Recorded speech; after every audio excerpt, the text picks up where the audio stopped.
কয়েকদিন পরে ত্রয়োদশ জাতীয় সংসদ নির্বাচন। এ উপলক্ষে নির্বাচন কমিশন আসনভিত্তিক ভোটার ও চূড়ান্ত প্রার্থী তালিকা প্রকাশ করেছে। ইসির তথ্য অনুযায়ী এবারে নির্বাচনে প্রথমবারের মতো ভোটার সংখ্যা 13.5 কোটিতে পৌঁছেছে।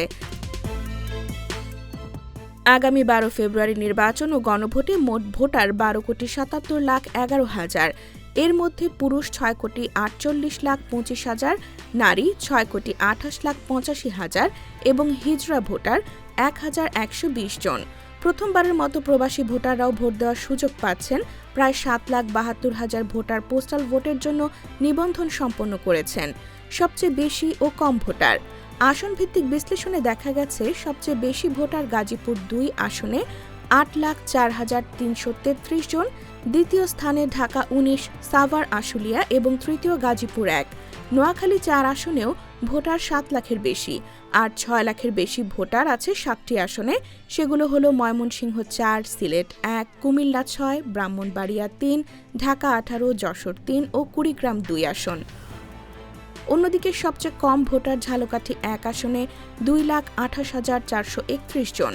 এরপর যশোর 6, পিরোজপুর 3, খুলনা 3 ও চট্টগ্রাম 3 আসনে ভোটার সংখ্যা তুলনামূলক কম। ঢাকা 8 আসনেও ভোটার 3 লাখের নিচে।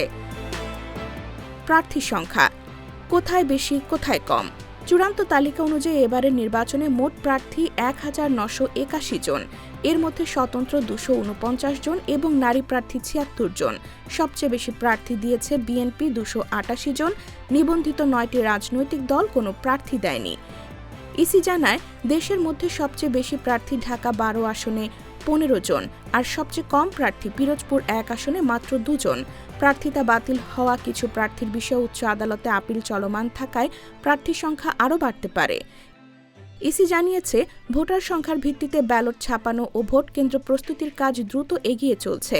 এবার দুটি বিষয়ে ভোট হওয়ায় ভোট গ্রহণ ও গণনায় বাড়তি সতর্কতা প্রয়োজন হবে।